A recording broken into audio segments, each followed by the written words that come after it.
the evidence of election fraud in 2020 has never been before a federal court for adjudication, nor has it been largely in front of state courts.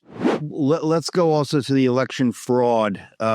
We know the election of 2020 was stolen. More information is coming out. Tulsi Gabbard was recently in Georgia. What do you suppose is cooking there? What do you think is I think there's happening? a couple things going on simultaneously. First of all, for those who keep saying all of this was decided in Georgia, Trump's just raising this in, this has all been, that's all false. The same people who say, oh, Trump brought 60 different lawsuits and he lost all of them. No, he brought 60 lawsuits and none of them were heard. They were all dismissed on the basis of technicalities, usually standing. So the evidence of election fraud in 2020 has never been before a federal court for adjudication, nor has it been largely in front of state courts. Secondarily, of course, we know that a Fulton County official, Fulton County, Georgia, testified before the Georgia State Election Board only weeks ago and said, yes, there were 315,000 votes for which we have no signatures and no record. That's a violation of state law. That's known as probable cause. Trump only lost by 11,000 some odd votes in the final count. And also, I think if you go back and listen to the entire transcript or the entire recording of the president's call with the Secretary of State, and you see it in context, he doesn't say, go out and find me 11,000 votes.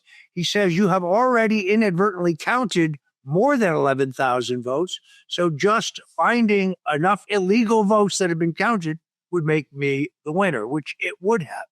But then there's the other front, which is the electronic voting machines. There is no question whatsoever that the working group in the United States, which appears to be headed by Tulsi Gabbard, has very solid evidence of both Venezuelan and Chinese online interference in our election. I do have to tell you, Eric, there are elements within our own government who don't want that information to come out, don't want it to be reviewed.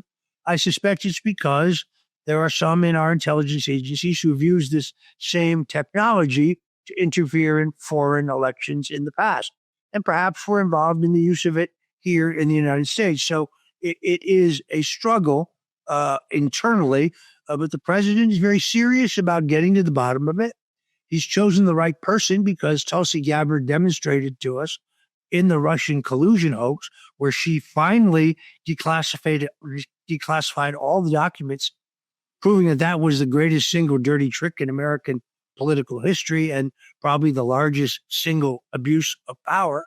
But whether those criminals, the people who were involved in a seditious conspiracy that started in the Obama White House, continued through the Russian collusion hoax, continued through two phony impeachment, baseless impeachments, then moves to the election of 2020, which I think is fraudulent, the January 6th Fed surrection, the so-called documents case against Donald Trump, the appointment of Jack Smith, who runs an extra constitutional operation to get Donald Trump, spying on U.S. senators and congressmen and others in the wake.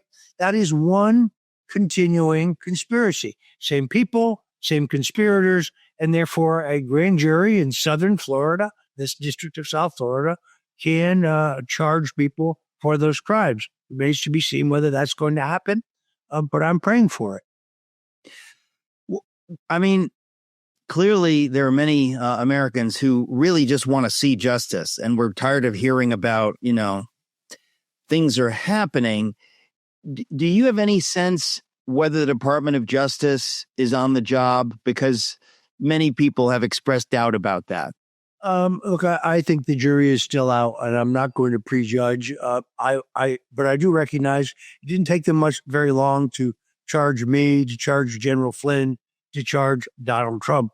So at a certain point, you're going to have to ask what's going on in this realm. I do have to say, going back to election integrity, because I think it's part of this whole puzzle, the mainstream media, working with the Democrats, did a great job of shutting down any examination of this extensive fraud. If you question the election, they tried to make that a crime, even though everybody has a First Amendment free speech right to question the election. But they decided to make it a crime. They decided that if you raised any of these questions whether it was 300,000 ballots popping up out of nowhere at 3:00 in the morning in Michigan after the Republican observers had been physically removed by the Detroit police and after they boarded over the windows so that nobody could observe. If you raise those questions, you're some kind of a nut. You're some kind of a conspiracy theorist. What's wrong with you? So they did a very good job of suppressing this. I don't think they'll be allowed to suppress it or able to suppress it a second time. Well, again, what Barack Obama and Hillary Clinton and James Comey and Clapper and Brennan and on and on and on have done demands justice. So I'm just wondering, what do you suppose the president's view is of these things? Does he not? Maybe he doesn't care. Maybe he's kind of moved on. It's difficult to understand. I don't speak for the president, quite obviously, but I don't think that's true at all. I think the president is committed to accountability and justice. Now, the left would try to tell you this is about revenge and retaliation, which is absurd because they're the ones who tried to destroy him. They're the ones who tried to impoverish him. They're the ones who tried to break him financially.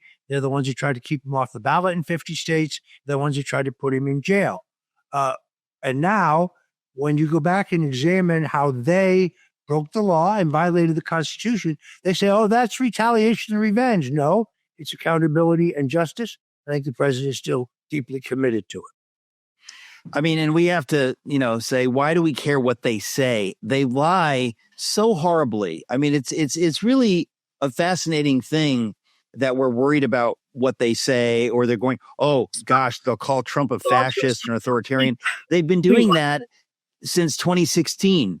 So at this point, I really do hope that we push all this stuff through. I think that we need a thorough cleansing, that America cannot really, we can't go forward unless we deal with what happened starting in 2016, but obviously with the election fraud. It's a subversion of the will of we the people. Doesn't get worse than that, Roger. Like, that's it. That's the end of America. If we have elites kind of running things and saying, well, it's nice what you people think, but we don't really care. We're going to do what we want to do. And, the deep state, I don't know about you, but I had not heard of the term deep state until the end of 2020. It's the first time I heard that term. And I thought, deep state, what's the deep state? Because that's how naive I was.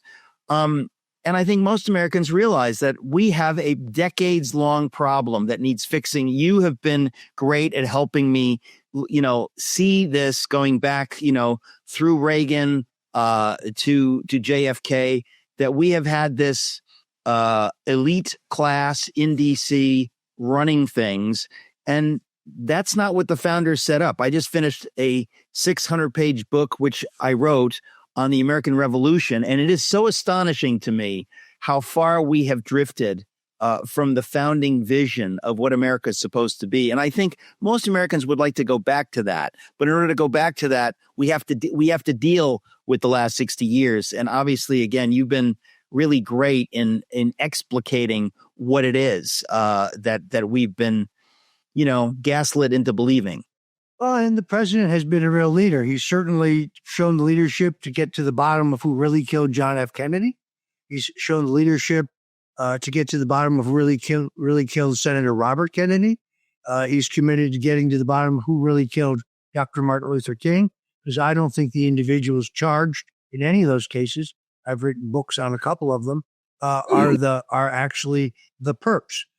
Dwight Eisenhower put it best when he was leaving. He warned us about the military-industrial complex, the buildup of power between some in the bureaucracy, the think tanks, the defense contractors, and so on. And they have had a disproportionate amount of power. The last thing in the world they expected was the election of Donald Trump. I mean, everybody knew this was going to be Jeb Bush versus Hillary Clinton, who's kind of heads you win, tails I win. It didn't really matter. So Trump has changed things in a profound way.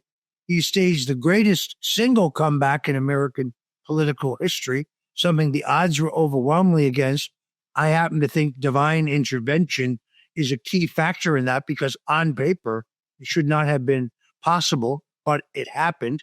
And I point out to you, we carried Arizona while our U.S. Senate candidate, Carrie Lake, lost. we carried Wisconsin while our U.S. Senate candidate there lost. That's highly improbable, if not impossible. So I think there's still interference in our elections. Thank God we have a man in the White House who is committed to exposing all of that and exposing the foibles of the deep state, and who is deeply committed to both peace and prosperity. Before we go, Roger, I have to ask you, can you give us any wisdom? You don't have to if you don't want to, but on what's going on with Tucker Carlson. I could not be more mystified by his drifting into some of the places that he's drifted, some of which seems to me to be openly anti-Semitic. It just, I cannot figure it out what's going on. Tucker Carlson is a good friend of mine. I frankly don't think I'd be with you here today if he hadn't been a full-throated advocate for my pardon when I was framed in the Mueller investigation.